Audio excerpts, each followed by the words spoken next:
Today, we're at the United Way off of Waugh Drive. We're here with HAPS, the Houston Area Parkinson Society. Our students in the PTA program at HCC are coming to volunteer to help with the No Faults Fest, an event created by the TWU PT students. And so we're here to celebrate PT month and participate and help do fall screening. So in our first station, we have orthostatic hypertension. Our students are there to check blood pressure in two positions. Persons with Parkinson's disease often have low blood pressure, and so that makes them at risk for fall.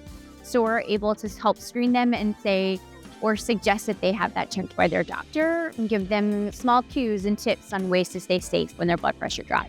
In this room, we have the FGA, the Functional Gait Assessment, and this analyzes gait in many different situations. When you turn your head, when you step over an object, how you walk is impacted by what happens to your head and body through space and what you interact with your environment, how you interact with your environment. We also have some balance games, so people can actually challenge their balance and have a little bit of fun and learn to get on and off the floor, as well as meet some of our other community parents in the concourse.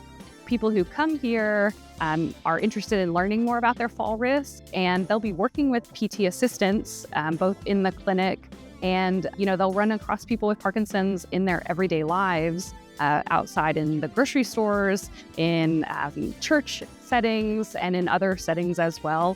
So outside of the clinic, it's really good for students to interact with people with Parkinson's. And here we have a really rich environment for students to practice interacting and also educating people with Parkinson's. My instructors have been extremely helpful throughout the program to help benefit us in terms of our learning, in terms of the experiences that we get to have, because we get to go and use our interpersonal communication to work with other OTs, PTs, and all types of things like that. I am so appreciative for anyone who comes to volunteer today, and all of our community members who are going to come and interact with us. Gives us a great opportunity to show off what our profession does and how we can be of value in simple everyday activities.